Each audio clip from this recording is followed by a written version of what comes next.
Welcome to another episode of Ideas Have Consequences with me, Larry Alex Taunton. And the idea that we are discussing today is the unwitting animal hierarchy that we apply to certain situations. And in this case, the situation is that of South Dakota Governor Kristi Noem. South Dakota Governor Kristi Noem is on the defense after strong backlash about a story of the governor shooting her dog. She killed her dog and bragged about it in her book, and that may have killed Kristi Noem's political future. Killing Cricket may have torpedoed Noem's chances of being named Donald Trump's running mate. She was a top-tier candidate. One of the indicators, one of the hallmarks of a perverse society that is coming off the rails is that it will elevate animal life while simultaneously de-elevating human life.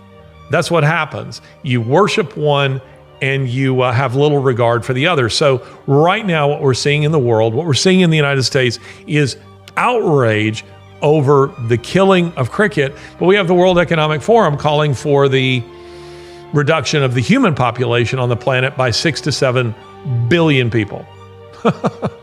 Where's the outrage? Human life is sacred, and dogs' lives are not. They're precious, but they're not sacred. They're not made in the image of God. And the hierarchy of values, human life comes before canines. I'm amazed that any Democrat can, with a straight face, criticize Kristi Noem when they have such little regard, not just for children, but for human beings in general. They have almost no regard for human beings.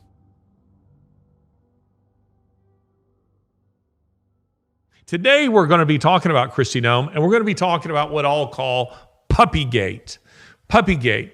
Now, by the time this episode airs, I would hope that the issue that we're talking about will have died down just a little bit. And she tells the story in an upcoming book of shooting her 14-month-old dog, Cricket, in the head.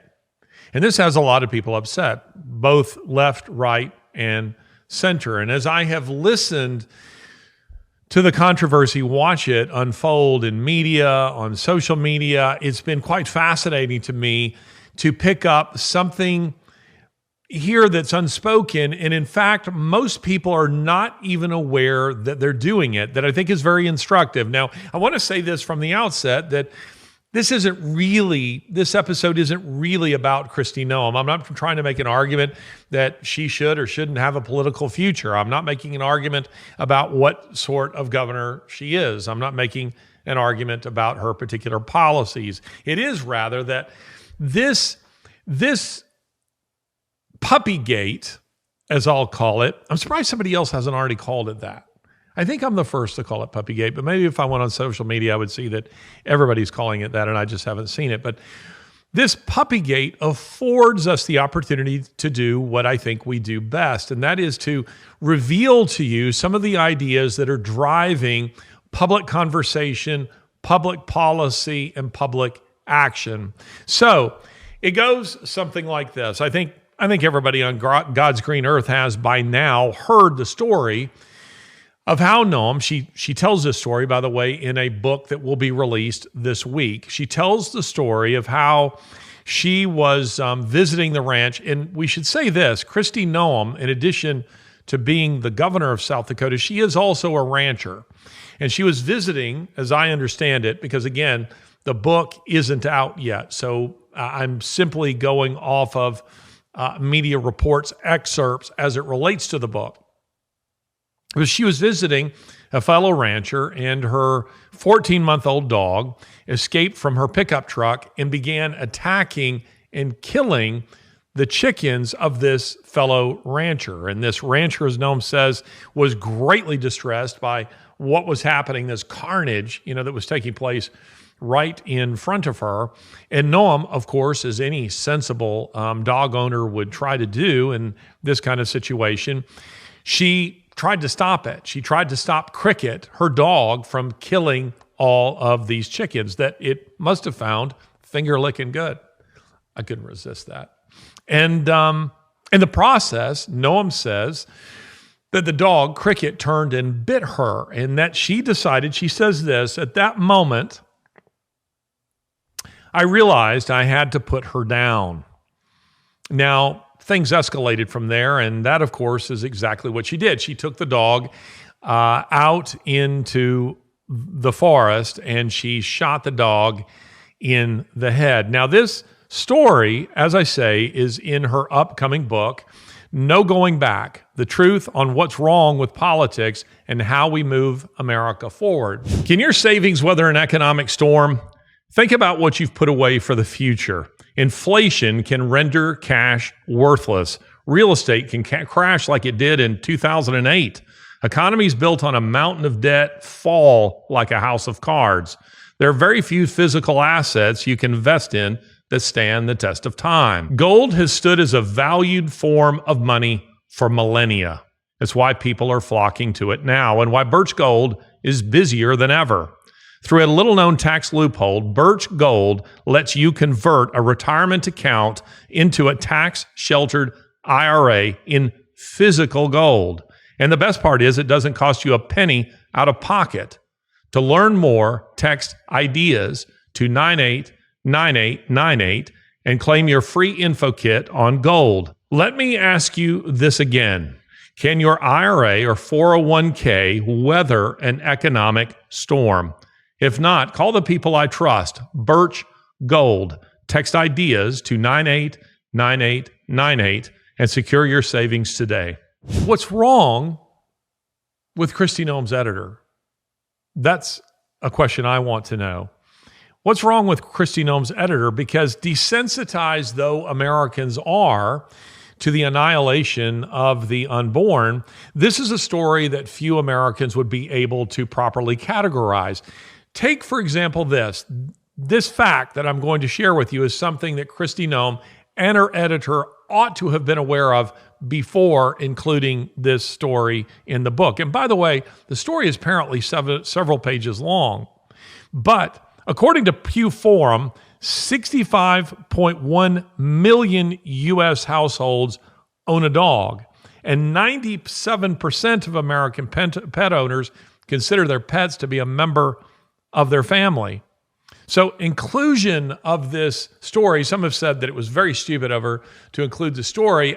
I think it isn't because she's stupid.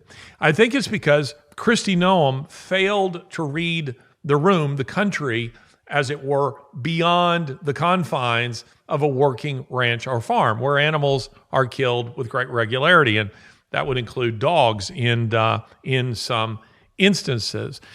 She assumed that a story like this would resonate with Americans. And by the way, if you aspire to national public office, a failure to read the room is something you just simply can't do on a topic as big as this one is. You say, big, Larry, it's a story of a dog. Well, it's a major gaffe because Americans, as I say, we all operate off of a subconscious animal hierarchy, and I'll come to that in just a moment.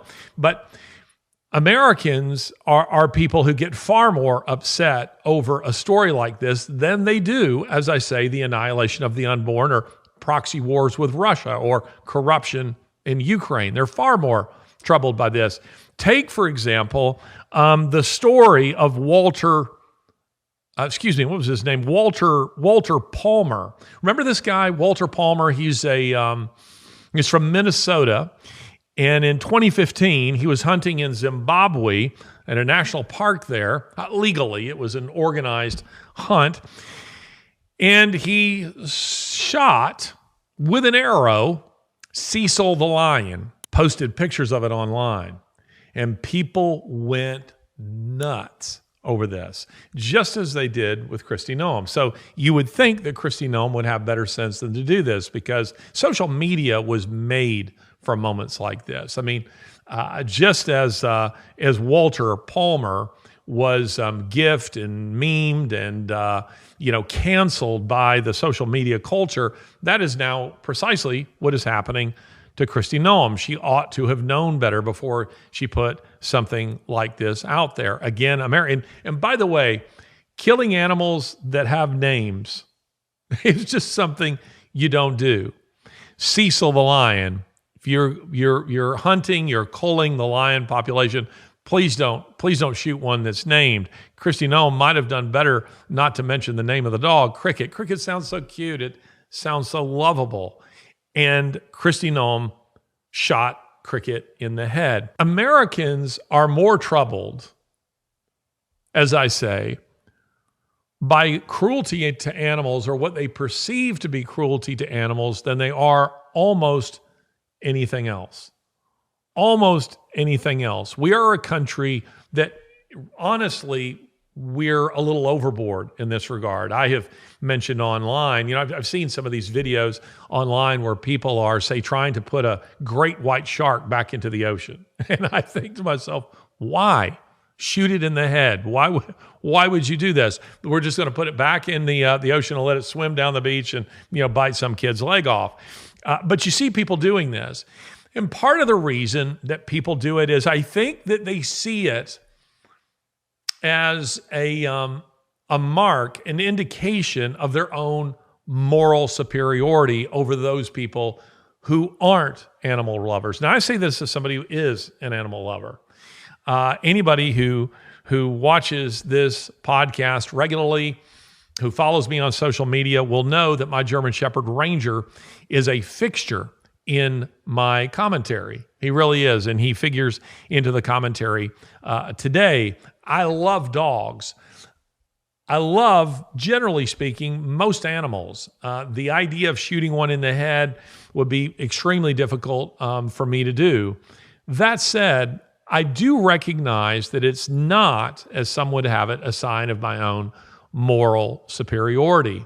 It's more indicative of the fact that I, and Americans in general, are affluent enough that we are able to have pets, able to have animals that we care for, that we feed, that we spend tremendous amounts of money in veterinary bills, that we buy special foods for. I spent part of my morning today dressing a wound on Ranger's leg. He has a hot spot. They just turn and lick and lick and lick. And I have been doing my very best, spending an inordinate amount of time to try to keep him from infecting that leg. And it's because I love Ranger. I love my dog.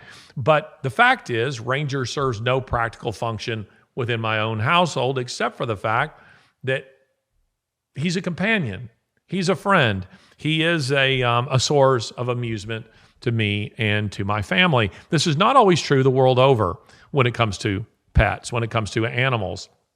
I recall some years ago a Nigerian friend of mine visiting and seeing the way Ranger was cared for. And he said, pets in your country are cared for better than people in my own country. It's a $1 billion industry in the United States. As I've said, 97% of pet owners in the United States consider their pets to be a part of the family. That's who we are. Did you see this week there was someone took a picture of a flyer that was being handed out in a neighborhood, undoubtedly by Democrats, that said, please keep your dogs indoors because we want to be sensitive to the Muslims who live in our neighborhood because they consider dogs to be unclean. So I wonder if there would be this level of controversy if, say, Ilhan Omar had shot the dog. I would suggest, certainly conservatives would complain about it, but I don't think we'd have heard a word from the Democrats, who have complained about this. They would have called it diversity. Or what if one of these undocumented immigrants that has entered into the United States from somewhere in, say, Africa or Asia had eaten it? Dog meat is very popular in Asia, and apparently in San Francisco. This is pretty common. Eating dogs is so. If let's say Kristi Noem's dog had disappeared because the Chinese undocumented immigrants living on the farm next door had decided to make a snack out of it, conservatives would have complained about that. I don't think Democrats would have said a word about it. But they've seized upon it here to say how barbaric Kristi Noem is, and by extension, how barbaric, what's implied in all this is how barbaric red state people are. Red staters are all brutes. The information I'm about to share with you might shock you. Right now, there is a silent epidemic affecting 100 million Americans that nobody wants to talk about. It's called fatty liver. We throw everything at our livers: cholesterol, alcohol, toxins, heavy metals, statins, cigarettes. That's why so many of us have a sluggish, fatty liver that makes us gain weight and lose energy. Fatty liver also affects our sleep quality and may be a risk to our heart health. That's why it's important to start protecting your liver today. You can do so with Liver Health Formula. It's an all-natural supplement which contains 11 clinically proven botanicals that help recharge and protect your liver. This company already has helped more than 2 million fellow Americans with their products. Try Liver Health Formula by going to getliverhelp.com/Larry and claim your free bonus gift. That's getliverhelp.com/Larry. Democrats have no moral foundation upon which to stand to condemn Kristi Noem for shooting this dog. Kristi Noem clearly believes that children are far more valuable than our dogs. Democrats are reversed in that. They're absolutely reversed when it comes to this. But there is a lesson to be learned here as it applies to the way people, whether it's Democrats, Republicans, Europeans, Americans, South America, it doesn't matter, men, women, we all have a subconscious animal hierarchy that we employ in situations like this. And it comes out because if you read the story carefully as it is reported, or have just listened to what I've said here already about the story carefully, then you will know that it wasn't just Noem's dog, Cricket, that was killed here. It was there were two kinds of animals that were killed: a dog and chickens. But no one is morally outraged by the killing of these chickens. Where's the justice for the chickens? No one cares about the chickens. You see, that's your unwitting animal hierarchy at work. You have judged dogs to be more valuable than chickens. You're not outraged by the killing of chickens. I mean, unless you're some kind of PETA type. You're outraged by the killing of a dog. Why would you be more outraged by the killing of a dog than you would be by chickens? Because dogs are cute.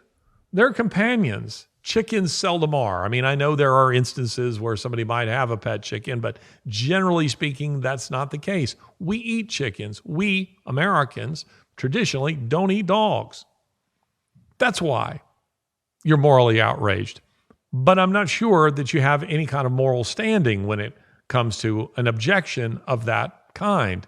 So people who are objecting to the killing of the dog, they're applying this kind of animal hierarchy. But Kristi Noem, like ranchers the world over, is also applying an animal hierarchy, and hers is absolutely reversed. In her animal hierarchy, a dog, even a pet, is less valuable than his livestock. And that is because a dog that kills livestock is not long for the world. Those people who would say that she needs to retrain the dog or she needs to rehouse the dog are people who don't know what they're talking about and don't understand the complexities of rural farm and ranch life, where, by the way, those things exist. Ranches and farms exist for the very purpose of raising and killing and eating things.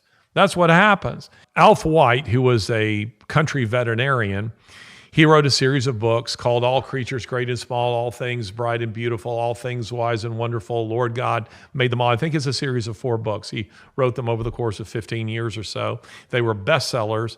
And his real name, by the way, or rather Alf White is his real name.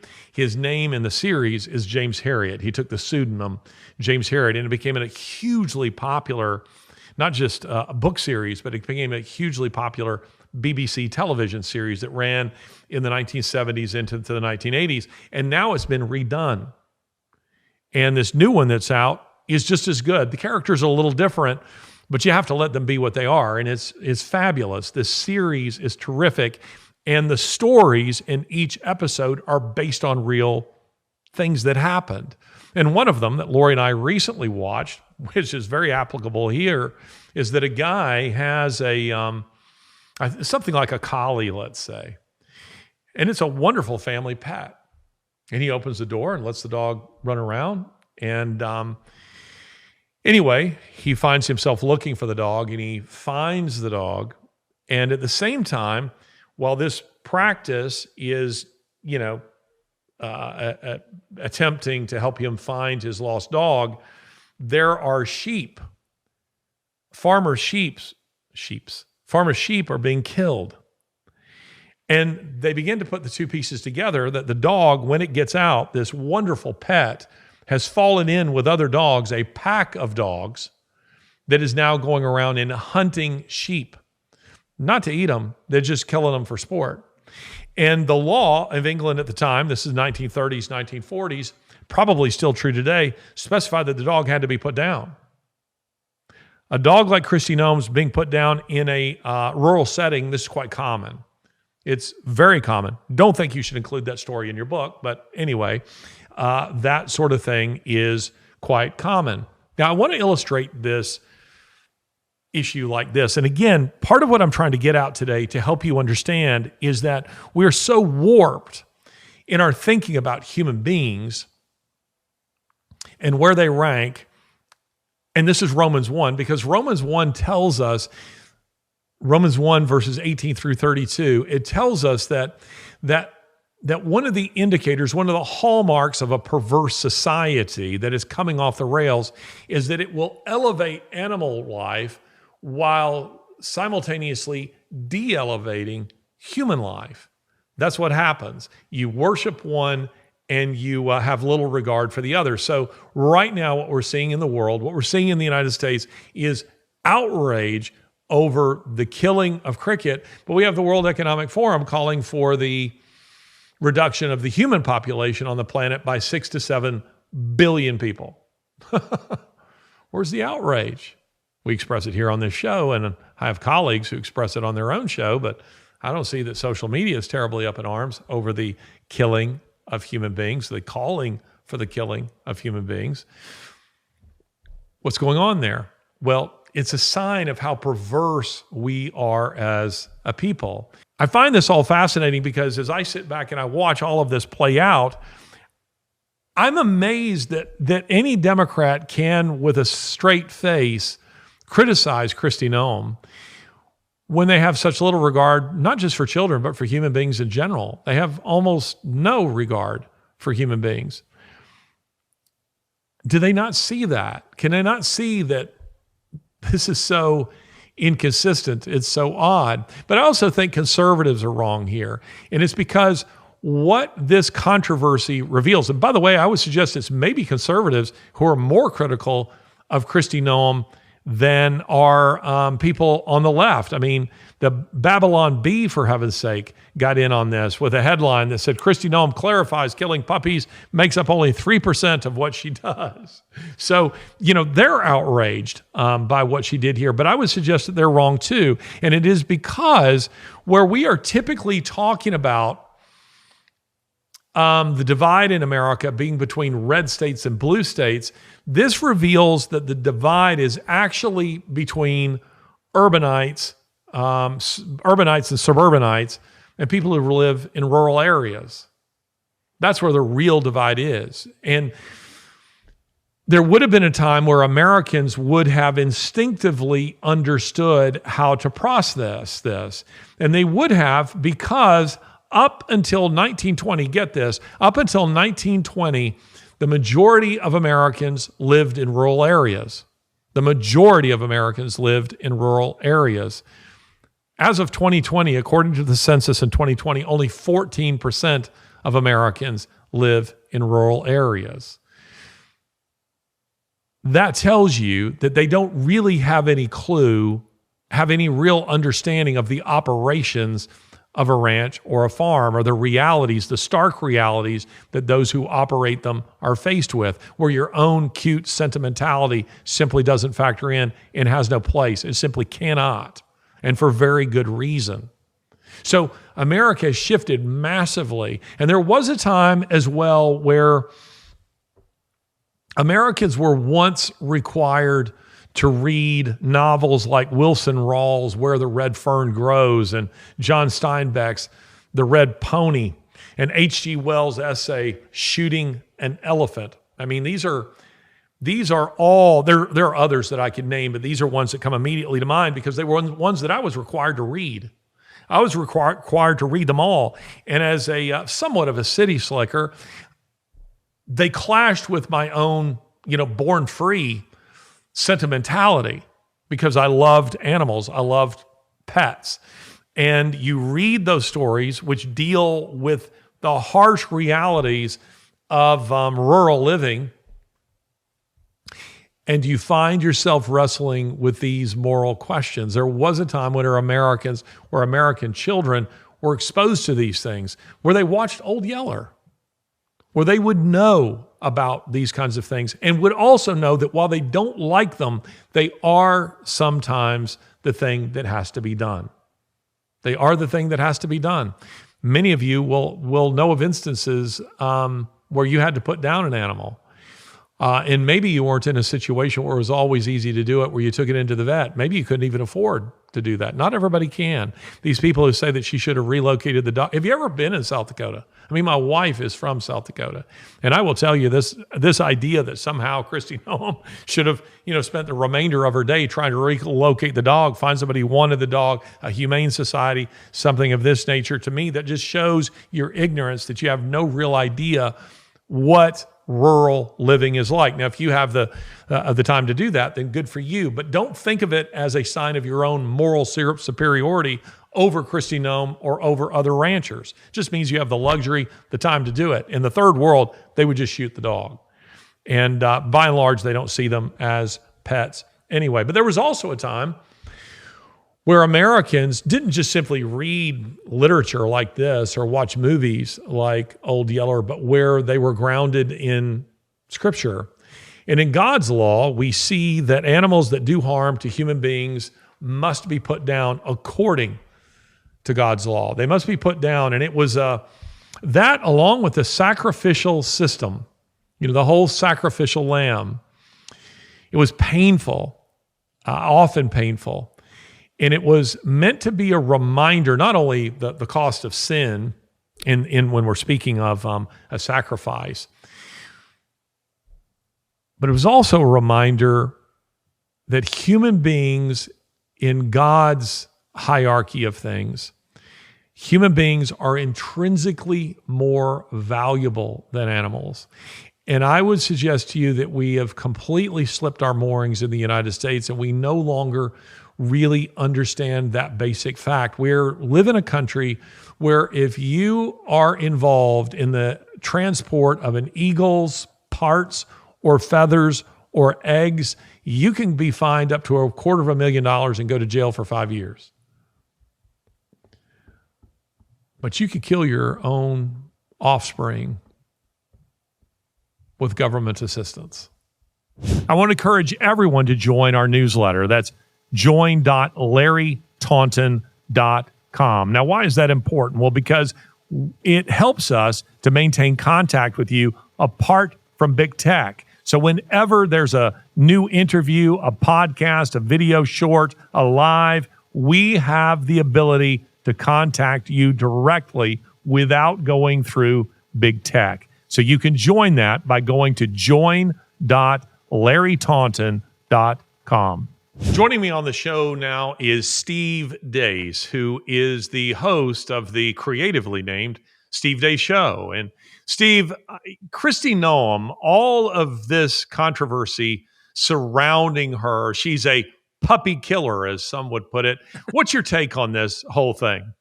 Well, I think there are two separate issues, Larry. I think on one hand, there is an element of people who maybe have not lived in a rural community or, never read Old Yeller.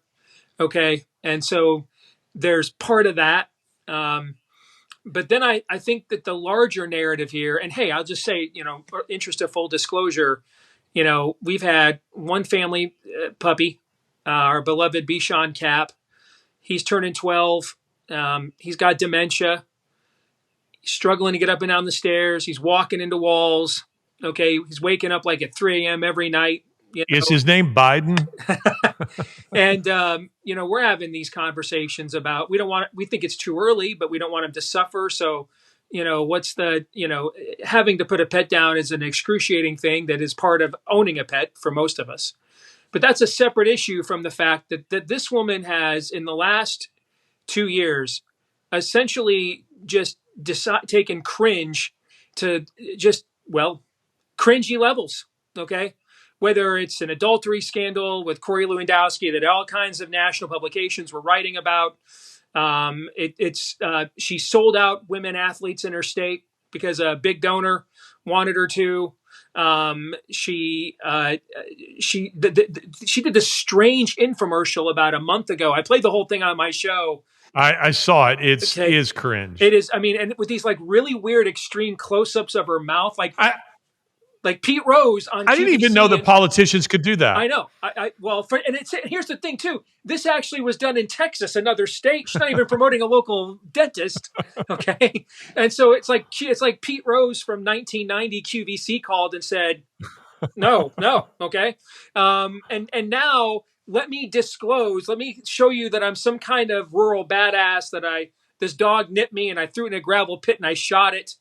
It's the oddest campaign I have ever seen to try and raise your level of stature for what's clearly being timed for, either in the expectation of being Trump's running mate or to elevate her profile to that end, because a book is coming out, from books, even now, especially nowadays with all the shortages, these things have to be planned like well over a year in advance. So this is all very coordinated. And I just find it the absolute most cringy publicity campaign for a politician that I've ever seen. And this is in an era where self-awareness is dead. It's dead. It's dead as Kristi Noem's dog. There is no self-awareness in America at all. And even by that standard, brother, this is just beyond. This is Jonah Hill GIF levels of cringe. Stop, please stop. Okay, and so what I also think is happening is there's a lot of people on the right in various factions, MAGA, establishment, all kinds of places. Everybody now, Trump is king. Everybody wants their prince or princess at court to be the running mate. Okay, and so there's a lot of people that I also think are anxious to use this as a means by which to try and eliminate her from VP consideration because they have somebody else in mind. I agree with all of that. And though I will say this, given the fact that your dog, that I will nickname Biden, needs, it seems, to be euthanized, you could save yourself a few bucks. I mean, you're in Iowa. Noem is a short drive away. True. I'm sure. Yes. I'm sure for a few bucks, she'd be willing to help you out. I agree with for a few bucks, everything Noem might be willing to put me down with the amount of memes about her I've shared this week, brother. But anyway, go ahead. Yes. Well, and that's what caught my attention, and I decided to reach out to you because I thought this might be and is proving to be an amusing conversation. We can have a little bit of fun with this because I agree with you that Noem, listen, I saw her, I don't know, just a few short years ago as a rising superstar. Mm-hmm. She was an all-American girl. She seemed to have really good sense. She seemed to be a genuine conservative who represented red state America, the values of just regular, ordinary, decent Americans. And I have to agree with you that I don't know what it was, a tooth whitening commercial or whatever it was that she was doing. I thought, I don't know that I've ever seen a politician, certainly a governor, do a commercial like this, which seems to be a kind of conflict of interest. Maybe the reason she did it out of state is so that she couldn't be accused of, some kind of quid pro quo in state. But I agree that was odd. And then she's clearly, Botoxed up. And then you have now this story. And yes, she absolutely abandoned female athletes in her state, which I didn't see coming. Neither did I. I didn't see coming because, keep in mind, as I say, early on, Larry, she did that on the heels of flipping the bird to the feds on COVID, right? Yes. So that was the harder fight. The data was being assembled in real time. a lot of us, even those of us who were pushing back on it, like I was, really had no idea what the counter narrative was. We were learning this all in real time. So you do that and then turn around and sell out on like the first basic truth of existence. What's a man and what's a woman blows my mind. Yes, go ahead. And does not reflect the values of her state. My wife is from South Dakota. I was just in South Dakota just a few short months ago. Your average South Dakotan is not going to hold to that alphabet mafia, view on what's happening in sports and elsewhere. So yes, I thought that was very strange because she seemed to be the female Ron DeSantis. Mm-hmm. I mean, she looked like just a meteoric kind of rise, Mm-hmm. and I probably said back then she would probably be Trump's vice presidential running mate. The question I have to ask as it relates to this, you've written books, I've written books. Where was the editor? What do you think was going on in the minds of the editor here? I've asked myself that question too. And the only thing I can think of is that she really wanted this out there to indicate, I'm a regular person, rural America, salt of the earth, and just misread the room. I mean, there are things that, you do in certain settings in life that are requirements. My mom was a nurse. One time when I was a kid, we had to move from our nice home in Kissimmee, Florida, to Syracuse, New York, because she took a lucrative job doing in-home nursing care for an elderly individual. And that was laudable work my mom did. It also included changing his diapers, bedpans. I mean, that's not necessarily, and I changed this old man's bedpans and wiped his rectum. You're not going to put that in your memoir, okay? Yeah. I mean, why would you put those details out there? And yeah, there are things we all have to do. That's part of the human existence and experience in different walks of life, where maybe there are things that just require a certain amount of an abandonment of decorum, shall we say? But to decide that which nurses do, by the way, want to read, I don't understand that.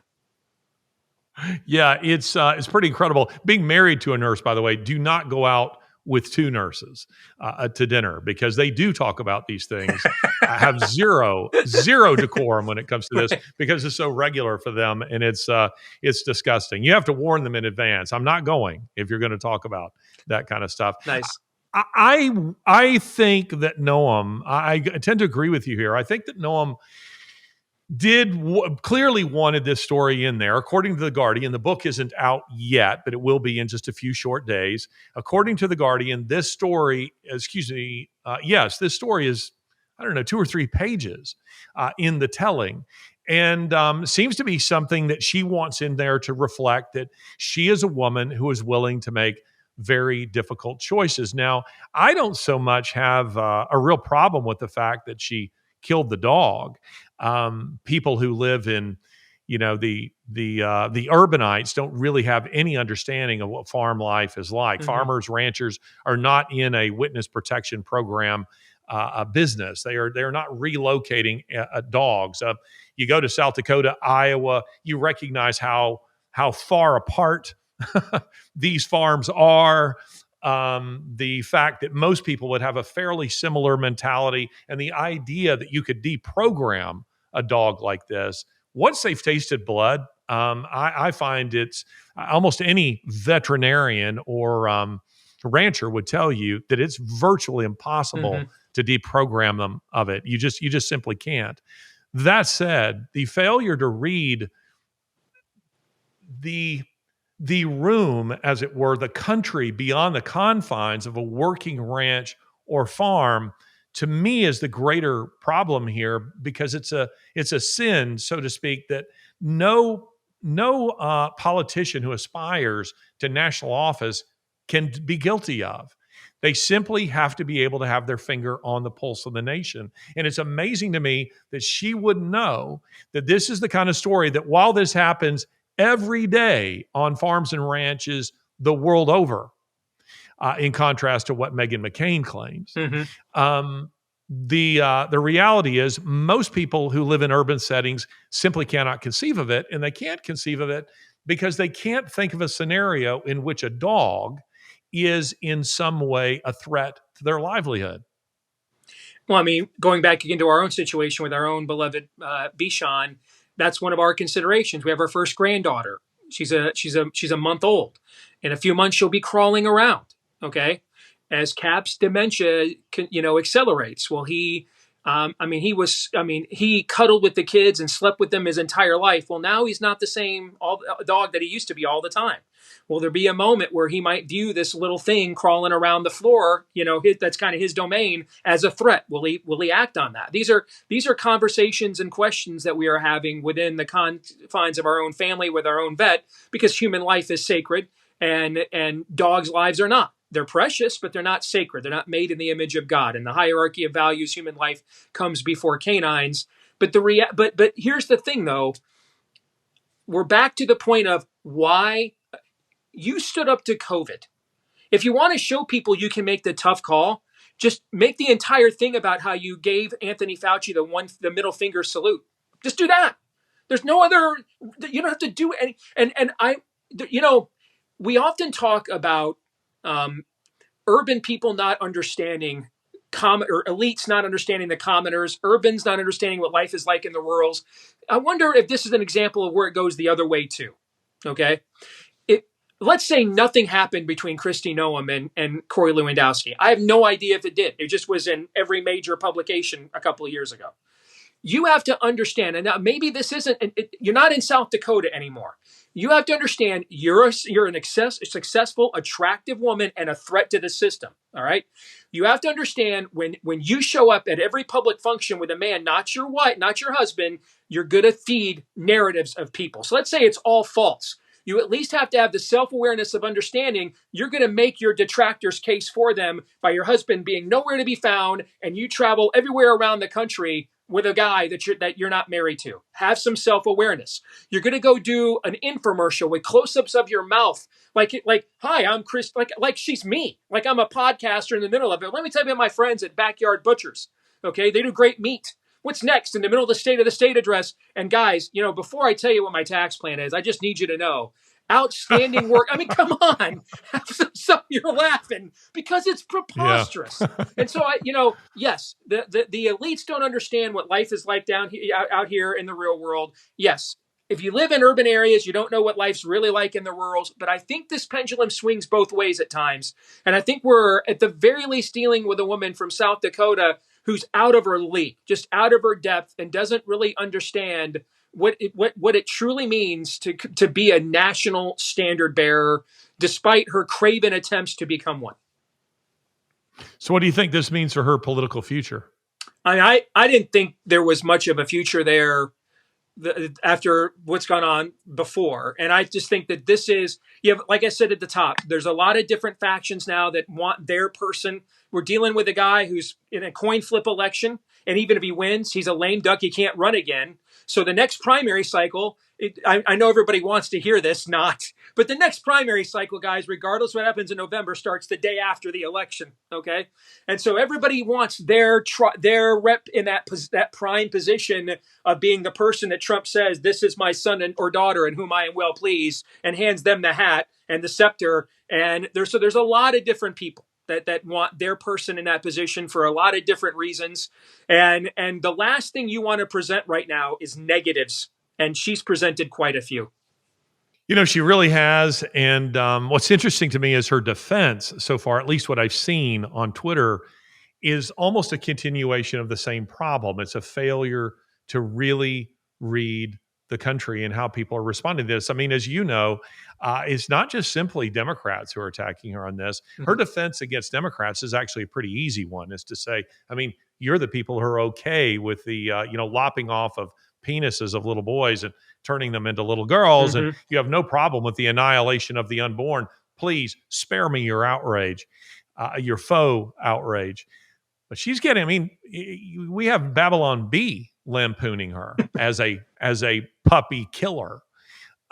This story has upset an awful lot of people. And listen, we were chatting just before we came on air. You told me you're born in Iowa. I'm going to guess if you were not raised on a ranch or a farm, you've certainly been on quite a few. Mm-hmm. I certainly have, and I have witnessed a great many things that I do not want to talk about on air, but that I wouldn't call unethical Correct. or wrong. Yeah. I would simply say that they were Yeah. within the confines of that economy and that world.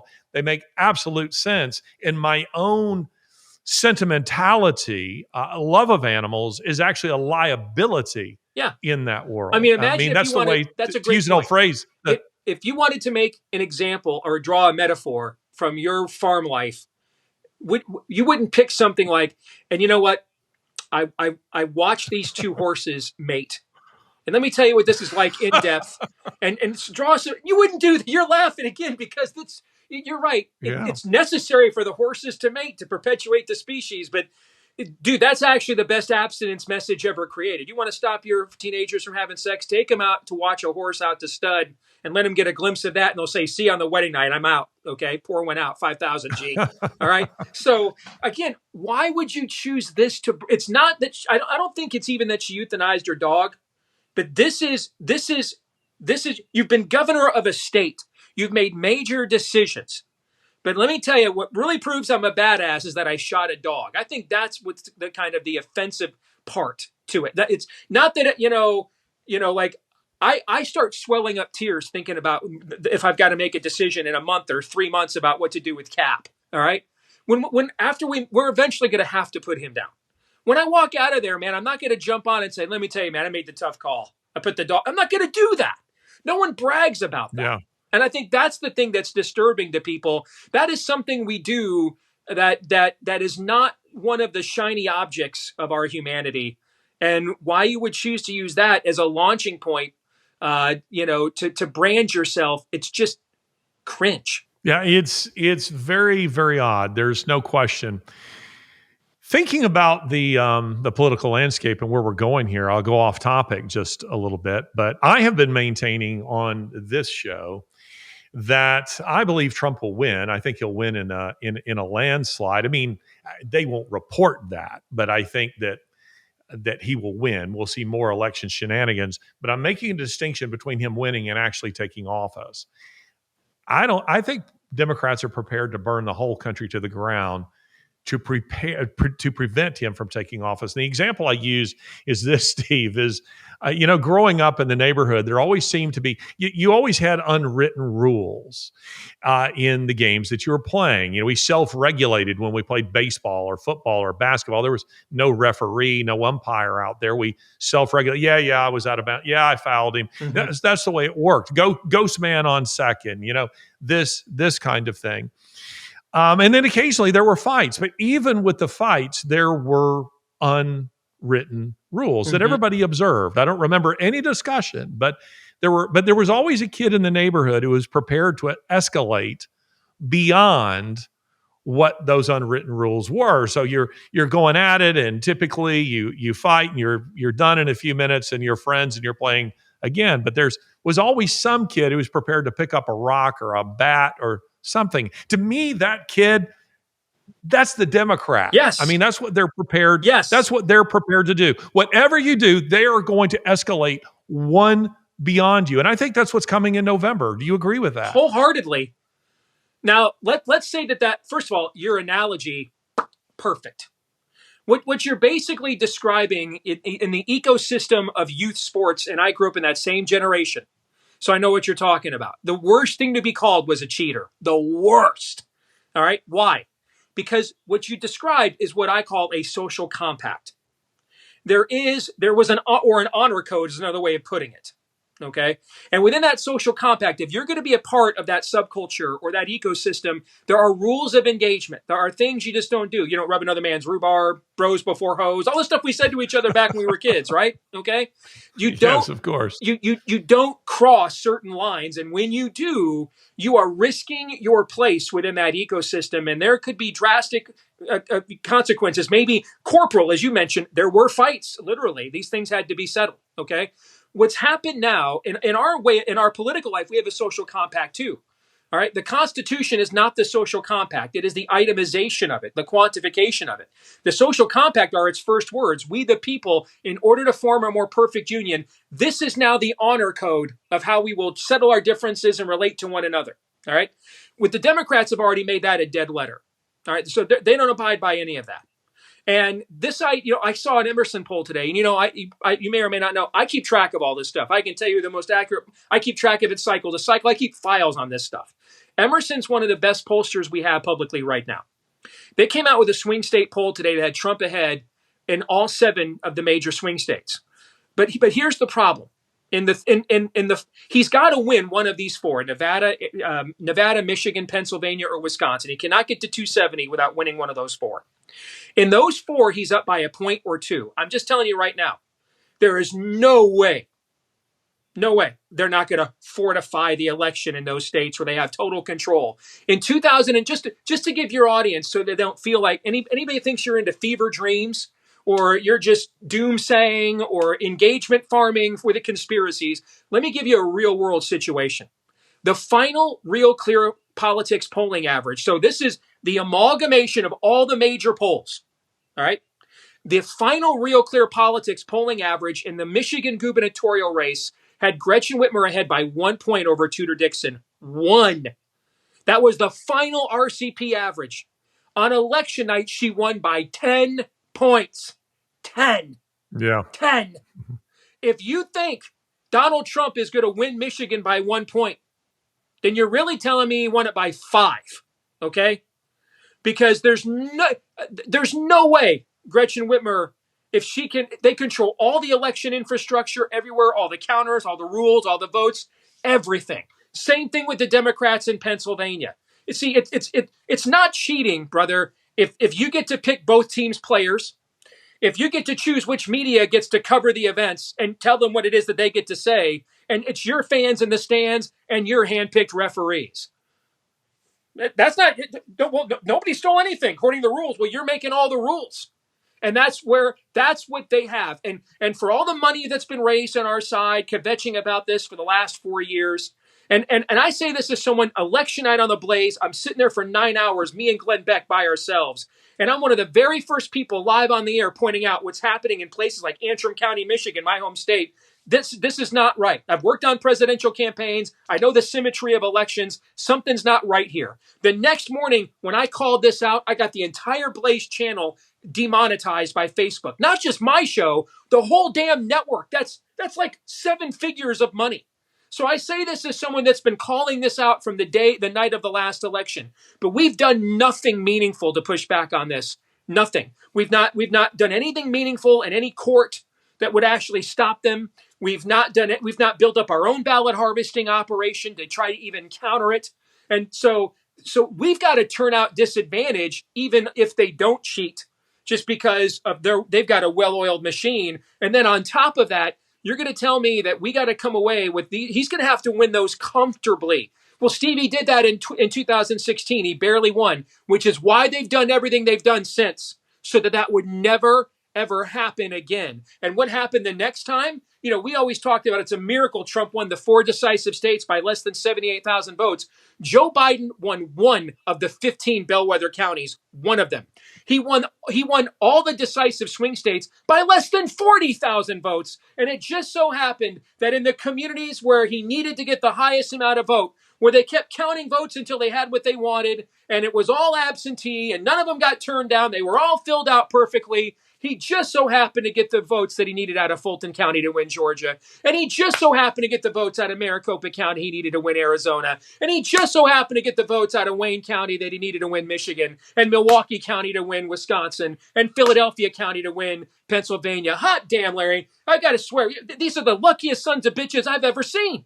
I mean, it's amazing. They're just able, they went to Vegas with their last paycheck and the mortgage on the line, bet it all on black, and it hit. It hit in Pennsylvania, it hit in Arizona, it hit in Georgia, it hit in Michigan, it hit in Wisconsin. Luckiest sons of bitches I've ever seen. Have them fill out your lottery card for you. That's what you have to believe this thing wasn't stolen. That's what you have to believe. So, Steve, I take it that you believe the election was stolen. Is it?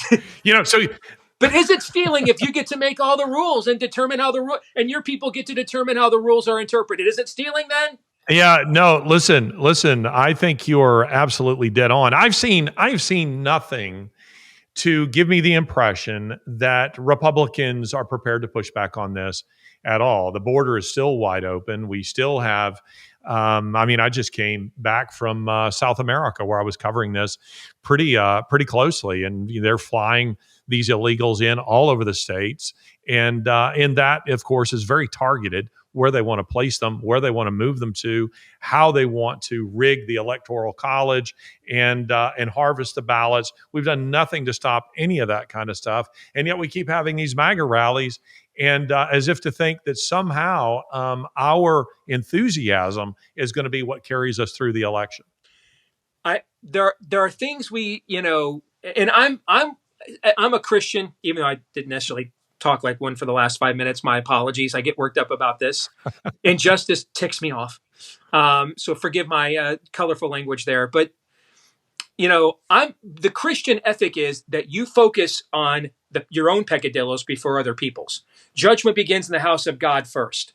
You have to meet your own standard first. The classic line everybody knows: why worry about the speck of dust in your brother's eye when you have a beam in your own? So because of that, I have a tendency to focus on our own side, where we're at. I can't control what they're going to do over there. I can't. I have some limited with the platform I have, some limited control over what we're going to do. And so I don't want to waste my time. I'd make more money if I just focused on chucklehead stuff talking about them, but I want to beat them. I don't want to just have a nice house. I want to beat them so my kids and grandkids can have a nice house one day too. All right. And the things that we say sometimes to one another just are completely contradictory. For example, nothing matters. The election will get stolen anyway. So there's absolutely nothing we can do, but Trump's the only one who can win. That doesn't make any sense. And because of that, we do a very poor job of getting action from our own people, holding them accountable on any level whatsoever. I mean, God bless Charlie Kirk. I've been in his situation. There were moments on the Cruz campaign. As much as I love Ted, I thought our strategy was so bad and no one was listening to me. I just still had my show at the time. I went public and just expressed my internal angst on the show, hoping to get people's attention. He did this a few weeks ago. I saw when he posted on Twitter, we don't have a single field office in a battleground state yet. The election is less than 200 days away. All right. I mean, I get frustrated that we think this thing is won with memes, and it is not. We make some killer memes. I've shared quite a few here this week in my view. Okay. But there is no meme, brother, that we're going to construct. And the other side is going to say, oh, snap, I am ashamed. Let me stop stealing elections and mutilating kids and dismembering babies and leaving borders wide open for human traffickers and fentanyl dealers. Or because Ultra MAGA 44 Magnum just made me just internally melt with this killer meme they created. No. And this, the only thing that's going to counter a long march through the institutions is a counter march through the institutions. That's the only thing that's going to counter it. We're not going to meme our way through this. We're not going to slogan our way through it. We're not going to Fox News, the brothers be flipping. I've seen that every election, no matter what Republican gets nominated. Finally, the blacks will leave the reservation. The lies we'll just tell boomer audiences that they just been getting off on for 40 years are we need to win. And I think to win, we should stop doing the things that previously lost. An obvious question here is, Trump has to know all this. Why are they following the same game plan, at least in so far as we can see it, that they followed the previous two elections? What's going on here? I don't know. I can tell you during COVID, I exercised names many of your audience would know. Every contact I have to try to get their I had friends working high in the Trump administration, sharing with them the data that I was looking at with COVID to counter the narrative.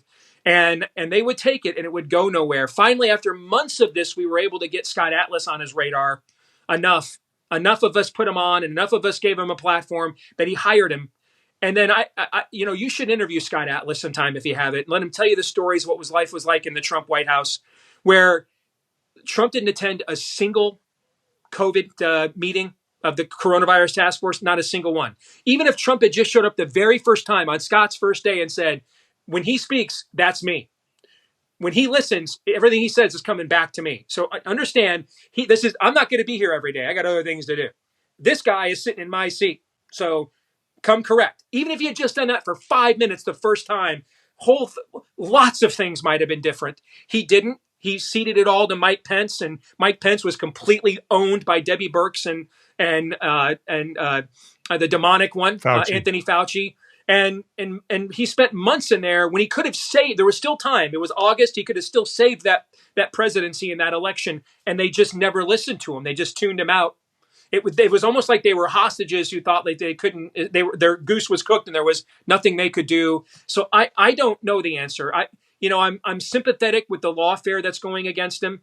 What they've tried to do to his personal fortune, I think is one of the most un-American things I've ever seen. So I'll give him some grace and that mercy that maybe that is, I can't even imagine the amount of, you probably got generations of family members like, hey, that's our inheritance. That's probably taken a lot of your time, I would imagine. But there are pros there. The Susie Wiles and some of these other people, this is not their first rodeo that could be running the show there. And I have no idea how it's possible they would not have a single field office in a battleground state as we head into May, an election that's exactly 6 months from today, 26 weeks. That blows my mind. Donald Trump has his faults. I'm not shy in expressing them when I think they get in the way of what I believe, but I don't expect him to be omniscient or omnipresent.